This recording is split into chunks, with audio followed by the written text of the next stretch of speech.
اليوم نازل سوق البسطيات بالعراق وتحديدا سوق الكويت بالبصرة. ممكن اللي قاعد اصوره يكون كلش عادي بالنسبة لك، لكن بالنسبة للناس اللي ساكنين بالغربة هذا شيء وايد كبير ومفتقدينه كثير. خلوكم معنا بالتجربة الحلوة هذه.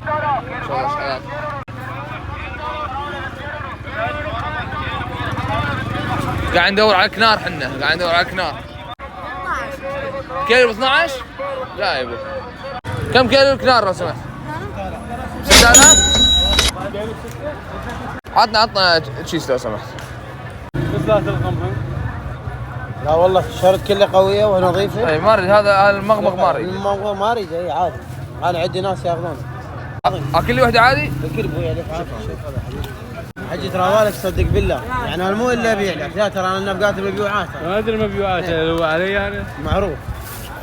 بس بالحسين ابو عبد الله هي نبوكته احلى شيء هي هاي. كم كيلو الفراوله لو سمحت؟